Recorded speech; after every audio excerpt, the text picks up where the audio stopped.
0 draw against St. Edwards. What do you take from a draw like this in your friendly? Well, for us, the whole, and I know St. Edwards, the first game that we've had a chance to play 11v11 against an outside opponent, we're trying to see, particularly with the new players that come in, what they can do in that kind of situation. So we had two very different teams out in each half.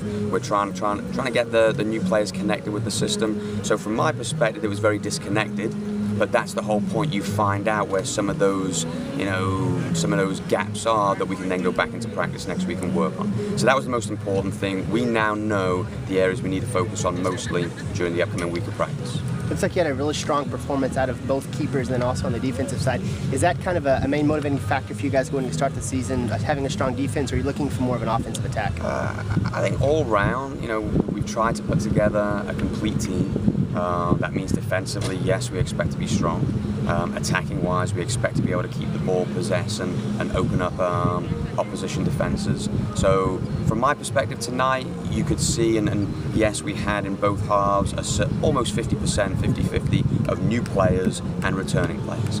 So I think that was where the disconnect came from. We've got to make sure now that those, and the greatest thing is we get exposed and you see it in this game. So we can now go back, show them the film and say, look, this is the gaps that we're leaving here, or this is where you weren't connected with your teammate, and that's where we'll really spend a lot of focus on in the upcoming week. So it's a great exercise. This is what we needed. Pre-season is all about trying to expose yourselves so that you realize where you need to put a little bit extra work in. You have one more friendly coming up before the season starts. Will you look for something different in that friendly than you had tonight?